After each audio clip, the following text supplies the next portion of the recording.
Hi everyone. आज हम menstruation का एक टॉपिक है बेलन या सिलेंडर, इसको समझेंगे।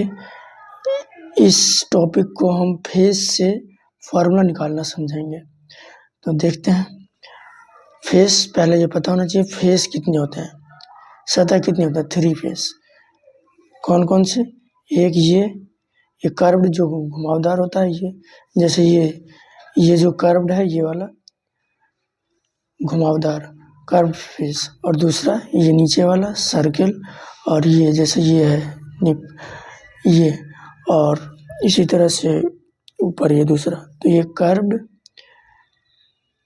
कर्व्ड और 2 सर्कुलर, तो टोटल कितने फेस होगा? 3 फेस हो गए। अब देखिए इसका वक्रपृष्ठ का क्षेत्रफल या कर्व्ड सरफेस एरिया। तो पहले हम समझेंगे कि ये 2 पाई आर क्या है। 2 पाई आर जैसे सर्कल है, सर्किल की परिधि, एक सर्किल के ऊपर ही सर्कल रखा जाता है, उसी से बेलन बनता है या सिलेंडर बनता है। जैसे एक सर्किल है ये, अब इसी के ऊपर दूसरा सर्किल बना देंगे, तीसरा बना देंगे, चौथा सर्किल बना देंगे, इस तरह से सर्किल बनते चला जाता है और ये एक हाइट ले लेता है। तो इसीलिए वक्रपृष्ठ का क्षेत्रफल क्या हो जाता है?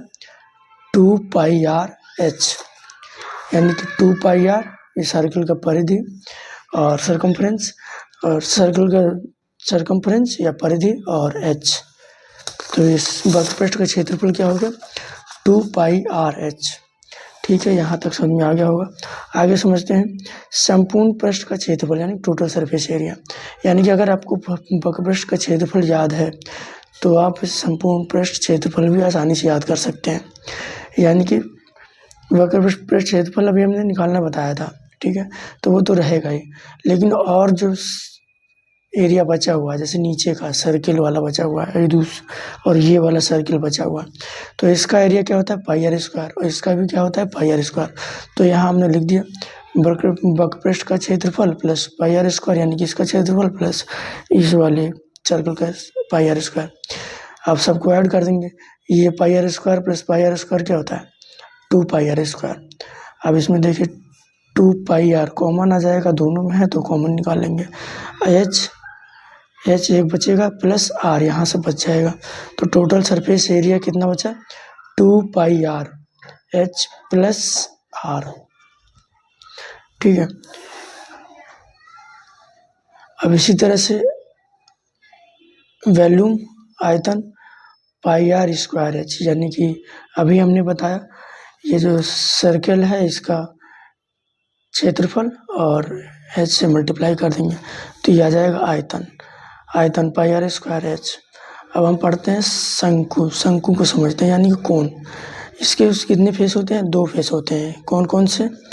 शंकु के 2 फेस कौन कौन से होते हैं? एक ये कर्व्ड, ये वाला घुमावदार, और दूसरा नीचे से सर्किल होता है, वो 2 फेस होते हैं। और तीसरा ये वर्टेक्स होता है, तो ये सिर्फ पता होना चाहिए, ये वर्टेक्स है बस। तो अब देखें वक्रपृष्ठ का क्षेत्रफल क्या होता है? पाई आर एल, इसको याद रखना पड़ेगा थोड़ा सा। और फिर संपूर्ण पृष्ठ का क्षेत्रफल, तो पाई आर एल, यानी कि इसका वक्रपृष्ठ का क्षेत्रफल निकाल चुके हैं, pi r l plus pi r square, यानी कि ये वाला, ये इसका क्षेत्रफल, ये पाई आर इस सर्किल का एरिया, तो पाई आर स्क्वायर।